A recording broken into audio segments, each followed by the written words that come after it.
Hey guys, welcome to Chasing a Murderer. Before we get started, please be kind enough to press that like button, hit the subscribe button, hit the notification bell if you would like notifications whenever we have new uploads. I want to take a moment to say thank you to my Patreons. You have been a blessing. We're on part 82 of Life Beyond the Grave, the Lori Vallow story. And like I've told you guys before, I'm having to cut some stuff out. This insane story that's attached to Lori Vallow, known as the Doomsday Mother. She and her lover, Chad Daybell. We left off last time where we were getting into a very aggressive area, I guess you could say, where Lori and Melanie are planning to do some bad things to Charles Vallow. Lori's been taking money out of their business account. They're running low on money. But I wanted to jump back just a little bit to give you a testimony of Melenie Gibb when she went and testified at the Lori Vallow trial that just happened recently. Unlike what they were trying to teach us at the beginning of the story, that, Chad Daybell come into her life and just made her go all kinds of crazy, we're learning that that's not 100% truth. Lori's been listening to people like Michael Strad, Julie Rowe, and here, let's jump back to 2018, when Lori and Chad first met. This is very interesting. He told her that they had been married in another time period. And did she tell you what she believed with regard to that? She did believe that. She had already had the belief system that this multiple lives, as they would call it, she'd already believed that before she physically met him. And backing up a little bit to that, how had Miss Vallow Daybell ever told you anything regarding her beliefs about prior probation or multiple creations?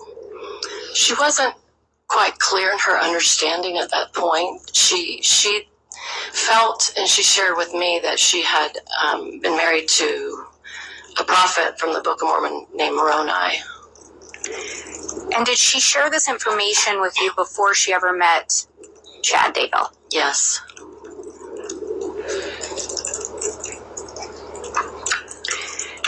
After that conference, did you end up staying in contact with Chad Daybell? Yes, I talked to him, communicated somehow, very periodically, not very often. And I think you already indicated you and Lori would communicate quite frequently after that. Correct.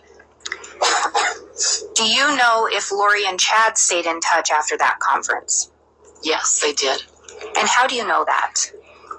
She would tell me that they talked and how often they talked, and I often saw her on the phone talking to him. Occasionally I could hear his voice, but she'd always indicate to me she was speaking to him.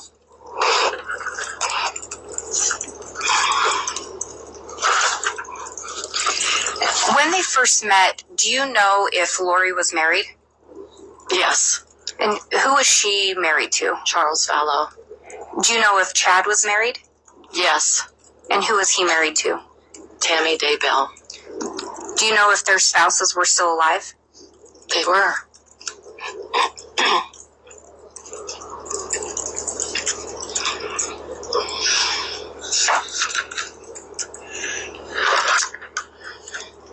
And we touched a little bit on the idea of multiple probations. When did you first learn of that term?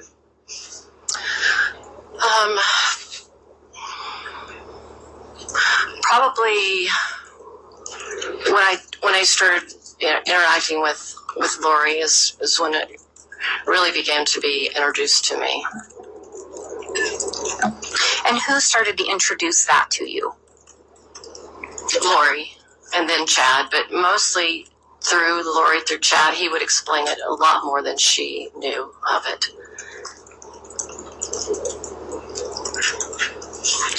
So would Lori tell you that she and Chad talked about the multiple probations? Yes. And what was your understanding of what Lori and Chad believed regarding multiple probations? Their definitions changed the longer they knew each other, but in the beginning it was believed that in this earth you could come back multiple times. So you may live in, certain earlier time in the world and then several times depending on you as a person. It would be different for everybody.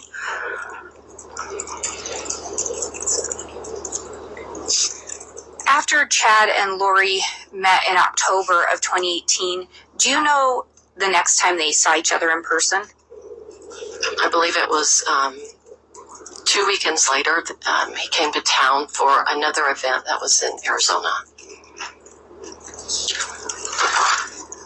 Did you attend that event? I did. Were both Lori and Chad present? They were. Do you recall if there was another get-together held separate from the event? Yes. At Lori's house, there was like a little meeting right before the conference. And do you recall where that meeting took place? At Lori's house. Did you observe Lori and Chad together during that meeting? I don't think he was there. I'm not remembering that. He could have been, but I don't remember. Did you observe Lori and Chad together during that weekend? Yes. And do you recall the context of where you observed them together? So they were at the conference, and I saw them interacting. And then whatever time he arrived at her house, and he ended up staying at her house. So your understanding was Chad stayed at Lori's house in Arizona? That's right. Do you know if Charles was present during that? I believe he was out of town. Do you know if Charles and Lori were still married at that point? They were. Do you know if Chad was still married at that point? Yes, he was. Do you recall Lori telling you anything in November regarding she and Chad's relationship? Yes. And what did she tell you? She told me that they had been married, I believe, 4 or 5 times. And she would go into different details with me about who she was, what character she was, and what character he was. Do you recall if she said anything to you about going to the temple? Yes. And what did she tell you regarding going to the temple? She would tell me that, yes, that weekend that he came to Arizona, that they met in the temple together, and they were somewhere in there, like in just like maybe a waiting area room, that they were sealed together by, I believe Moroni was there, and possibly, I believe she said Jesus Christ, and that relationship they had multiple lives, it was kind of like a reunited again. They got to be sealed there. It wasn't in a sealing room officially done by the church or anything like that. And can you explain a little bit about the relevance of being sealed? The teachings of our church talk about when you're sealed to a companion on this earth, that you are sealed for time and all eternity. And when you say the teachings of our church, are you comfortable sharing what church you're a member of? The Church of Jesus Christ of Latter-day Saints. Did Lori share with you how she felt towards Chad at that point? Yes. And what did she tell you? She told me, they very much loved each other. They loved each other. How, in previous moral probations, there was a lot of affectionate feelings she had for him. Did she indicate to you anything about whether or not they were going to be open about their feelings for each other? She just shared how they felt with me.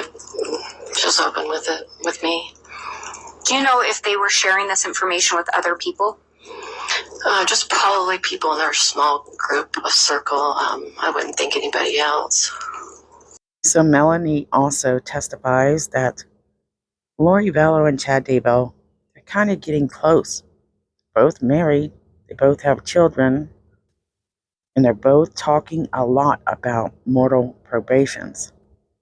We learn that Charles is catching on that something just isn't right with his wife. Melanie Gibb has gone over to Lori Vallow's house where she's met Charles Vallow personally, and having to sit there and pretend that she doesn't know that Lori's having an affair. She has a barbecue with the Vallow family where she says Charles is known for his barbecue. So this group, believing a lot of people refer to them as cults, and I do as well. I mean, this was a cult in the beginning stages.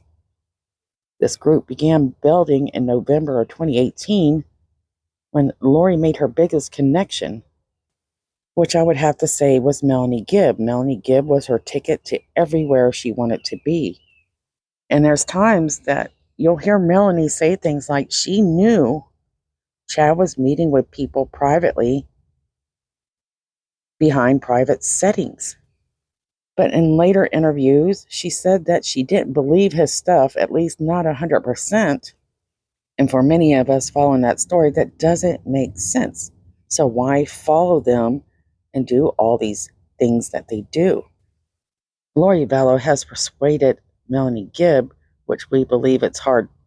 I mean, Melanie seems like she has a head on her shoulders. How in the world did Lori convince Melanie Gibb that she was a special part of the 144,000? They were creating documents on these premortal lives and handling these things out. In a later interview with East Idaho News, which was with Nate Eaton, she gives us a small description of this paperwork. And this, belief system written down or recorded in any way? Yeah. There was paperwork that showed all the 12 apostles to the Old Testament apostles, prophets, people in their friends that they knew currently, to maybe some movie stars or people, just in general. They had maybe 4 pages. I don't know how many pages.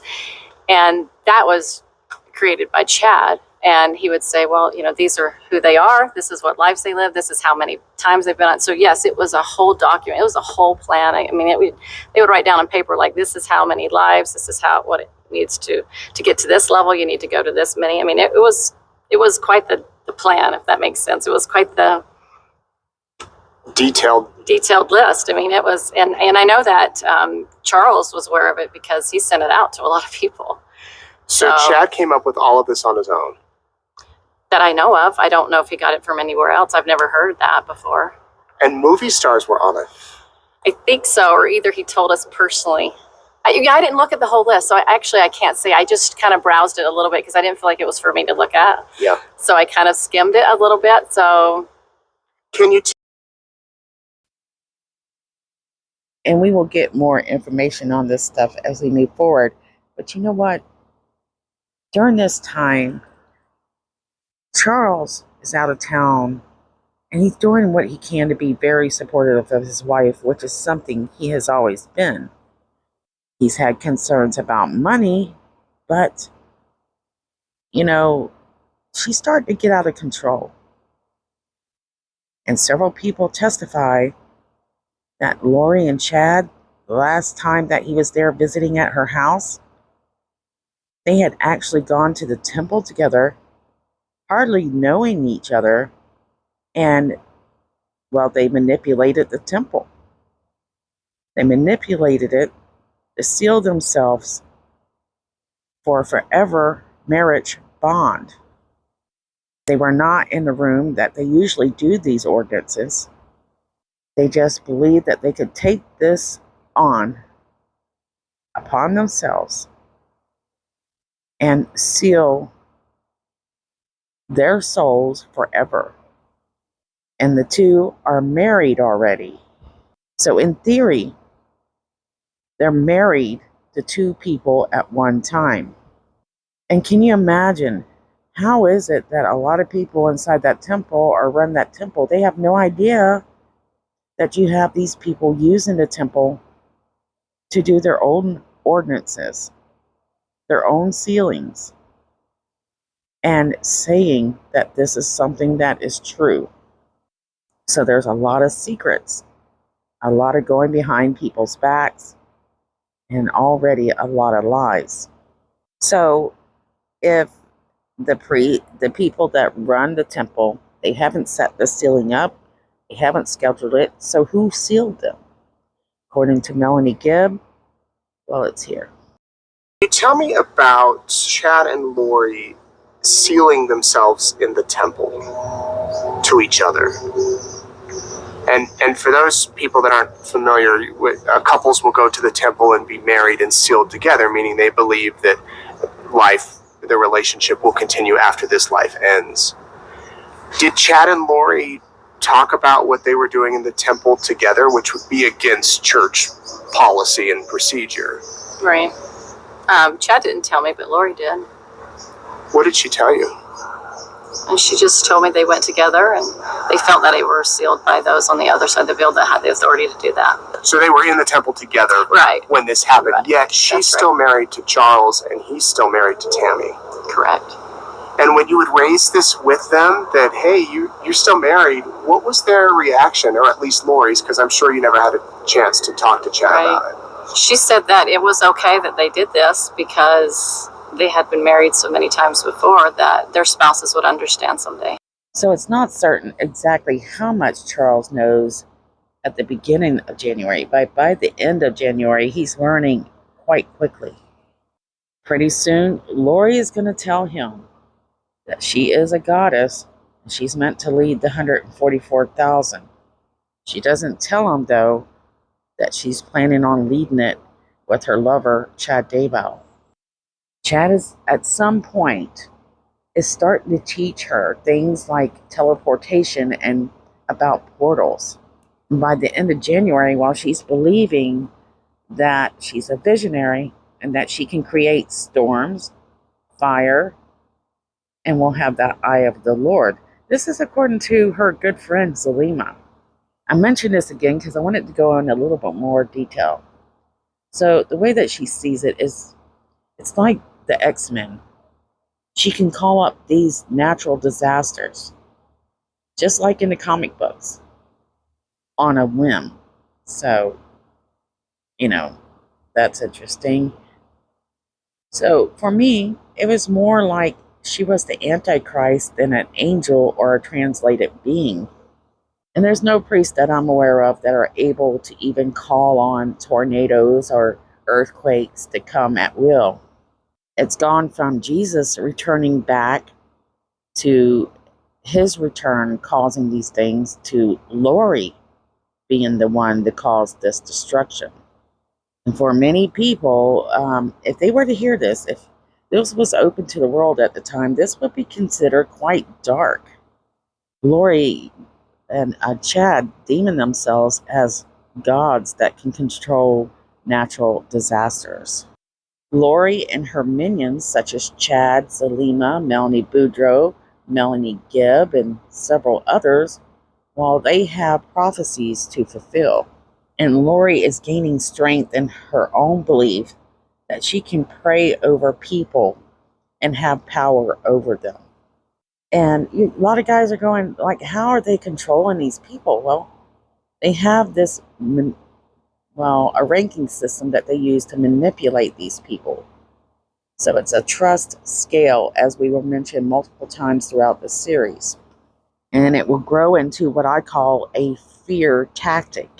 So they'll disguise these things as a ranking system that you can do from doing good deeds. But really, it will turn more into, if you get any lower in this ranking system, things are not going to go well for you. And if you are not on their side, and you're going to learn this in the future, but we'll mention it now. You are not in support of the 144,000, or you're not helping them build it, well, you're possessed. Lori begins sending out texts at some point at the end of January people like Melanie Boudreaux, Brandon Boudreaux, and others in their family telling them that Charles is cheating on Lori. And Lori is asking them not to talk to Charles. At this time, Melanie Boudreaux is not super close with Lori, but they're getting closer every day. And Lori asks Melanie, or tells Melanie to tell Brandon, stay away from Charles. And Brandon says that's what he does. Lori's nephew, Zach, he's seeing these changes in Lori, and it's very difficult for him. He notices that Lori believes that she doesn't need to eat or go to the bathroom. And he talks with Charles, just before all this starts to break open about this bizarre behavior. We learned this in the last video. And Charles isn't too worried about it at the time because she's taking care of the kids. But now, things are starting to change. Zach asks Charles, do you believe what she's saying? And Charles says, well, I don't. But I don't want her to get mad at me. But it makes her happy. She's taking care of JJ. She's cooking dinner. She's living a regular life, believing these things. That's what he says. But she's not living a normal life. She's getting married at the temple. She doesn't want to come home. She wants to live at the temple. Lori is obsessed with the temple. A lot of people do not realize this. And as these things get worse and worse, Lori gets a little more bold with Charles. Now, real quick, guys, I want to mention the fact that Julie Rose is going through her own trouble right now. For some reason, the church is after her. I mean, she's been doing these things for years. But suddenly, they're coming down hard on her. And I had this in detail for you, and I'll just do a skim. So, Julie says that she has a vision that she's going to have a meeting with her bishop, which will be next Sunday. Remember, he had told Julie that he doesn't like her podcast, books, or energy work.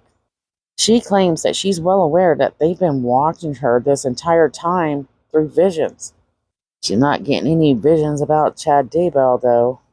So in this meeting with the bishop, she says it seemed like they had already had their witnesses and made up their minds. It seemed like the LDS leaders had put her on trial already. It's weird because several of these meetings have been scheduled on either her birthday or her daughter's birthday, and she says she refused to meet with them during her daughter's birthday. Now, something interesting, around this time, Julie is talking about she has 20 acres, which is off of Gravel Road. So is this that donated property that we keep hearing about that I believe that she uses her nonprofit as a ruse.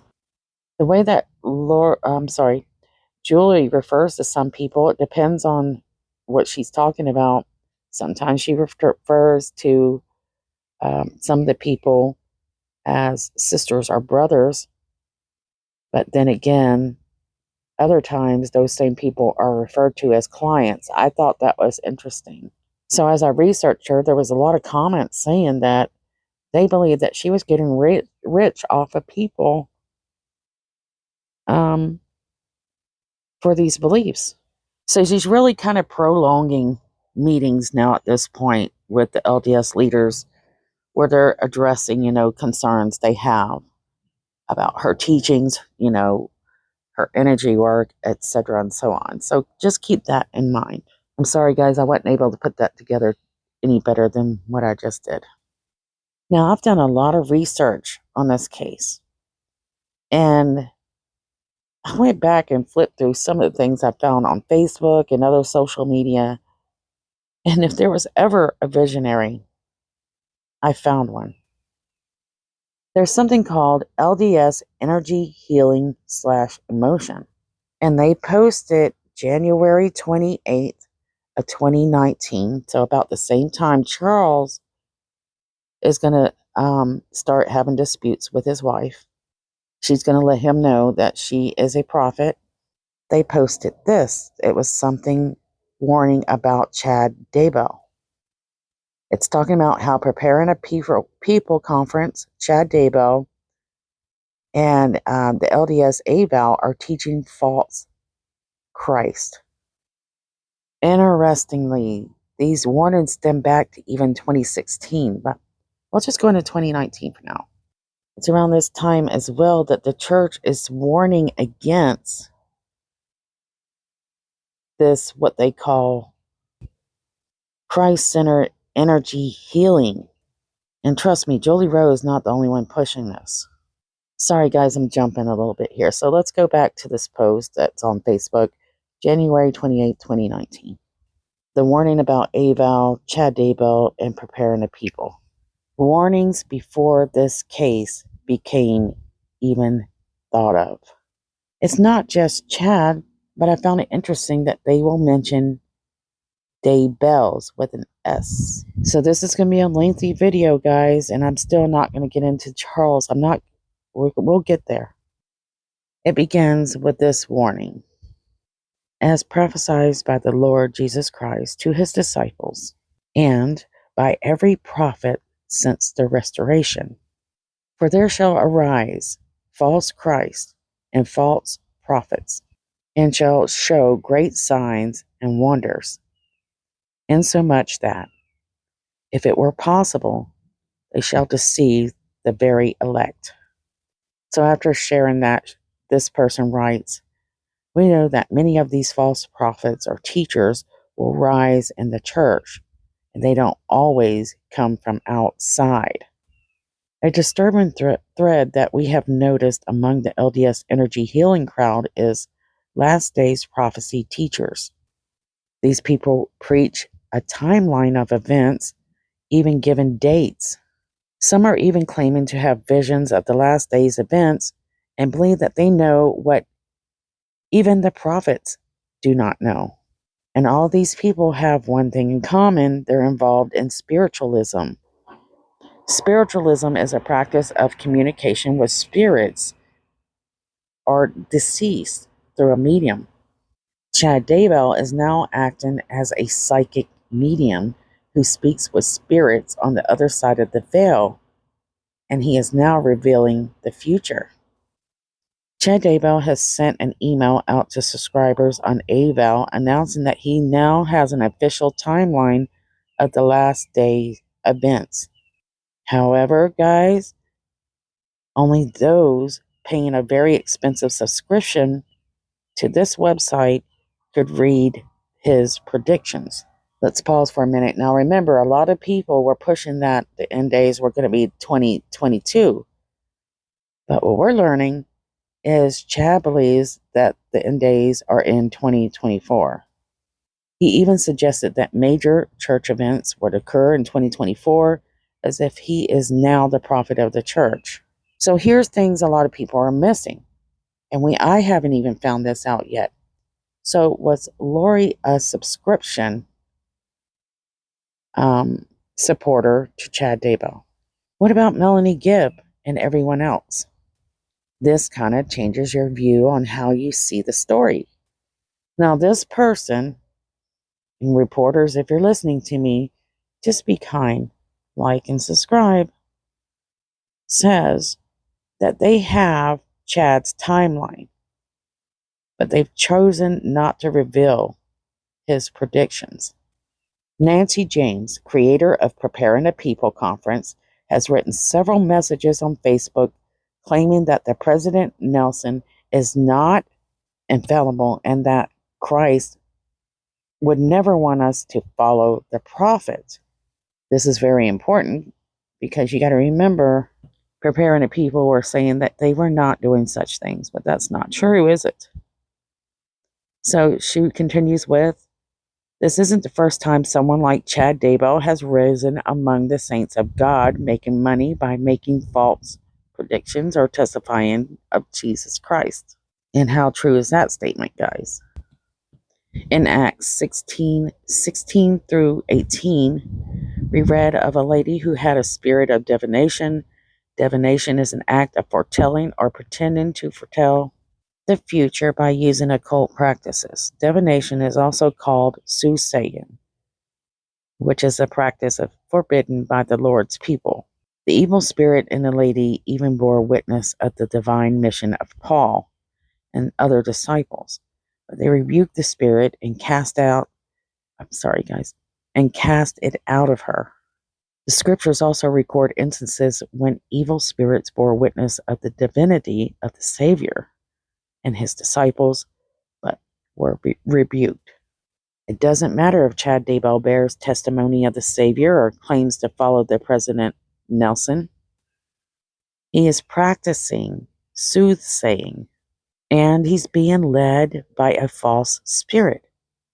People who follow his revelations will be led into a false Christ. Please consider the quote by Elder Bruce R. McConkie.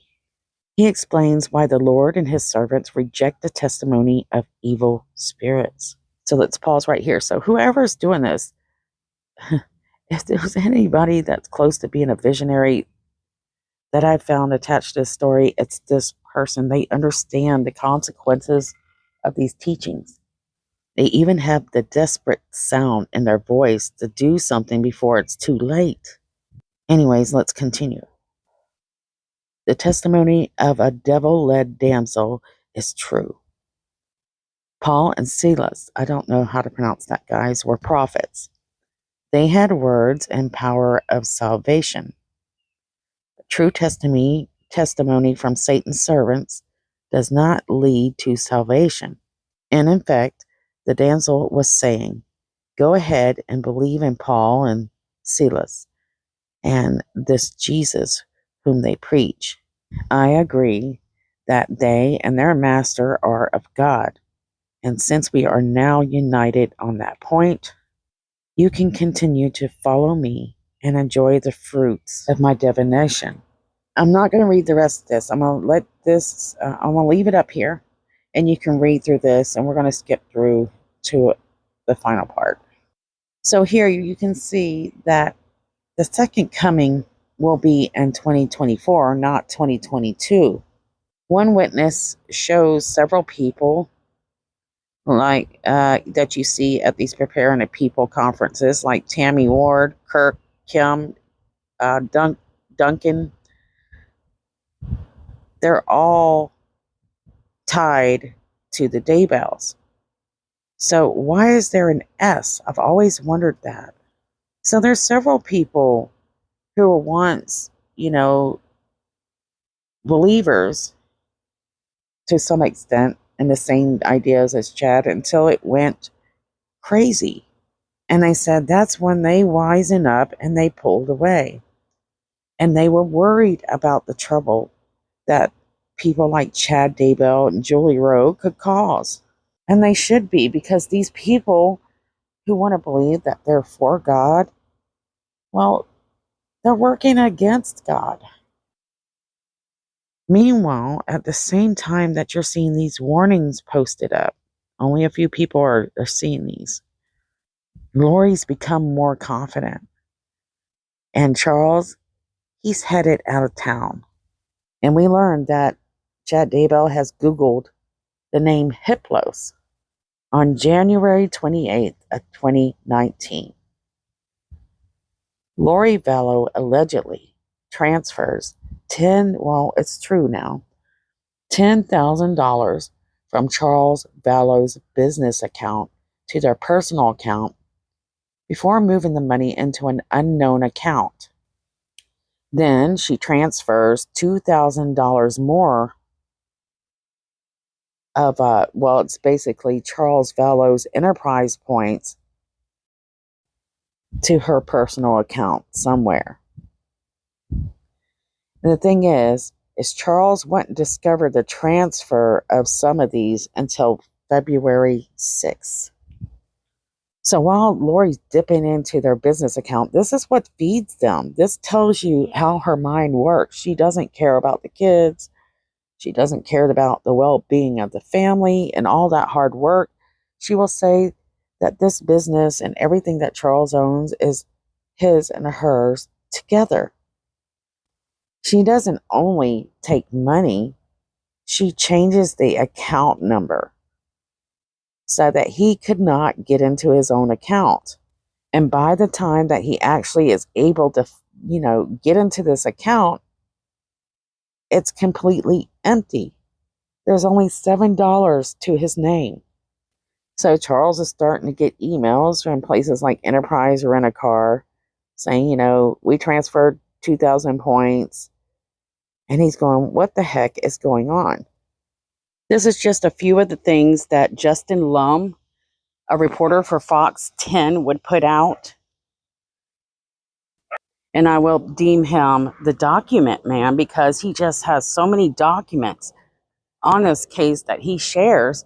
In fact, he's probably one of the only ones at the very beginning of this that had so many documents. So one of those documents and some of the information that he's sharing is the fact that Charles notices that 2,000 of his Enterprise points have been used. Things between Lori and Charles start to escalate, according to Zach Cox. We'll go ahead and put this here, but you got to remember right now, Lori's pulling out money. Charles is going on a business trip, and Lori is going to start actually trolling Charles by canceling his flight back home. She will also take all the money out of the bank, and she will even go get Charles' truck, which is parked in a handicap zone at the airport, take it and hide it somewhere where Charles doesn't have his truck when he does return home. Guess who's in on that with her? Melenie Gibb. And we'll go into more details on that on the next video. Meanwhile, Zach knows that things are about to get pretty dark here. He's actually preparing to pack. And he knows that he's going to have to leave. Not by choice, because Lori has some plans. And those plans involve leaving that house and leaving Charles. And that's where we'll pick up on part 83 of Life Beyond the Grave. Don't forget about these girls. They're missing. We like to use big stories to push little faces. Dulce, Summer Wells are just a few of these girls that their cases continue to go unsolved. No one knows where these two girls are. And I can tell you right now, I know for a fact, police dropped the ball on Summer Wells by immediately suspecting their parents. And as for Dulce, well, we haven't gotten the full story on that. Please share their faces, share their story, and don't forget to like, subscribe. You can head over to Chasing a Murder Patreon and donate to help me continue this channel. I want to say I love you to everyone who has been a support from the very beginning, and a big hug to those who have been given to Patreon. I love you guys, and I'll see you guys soon.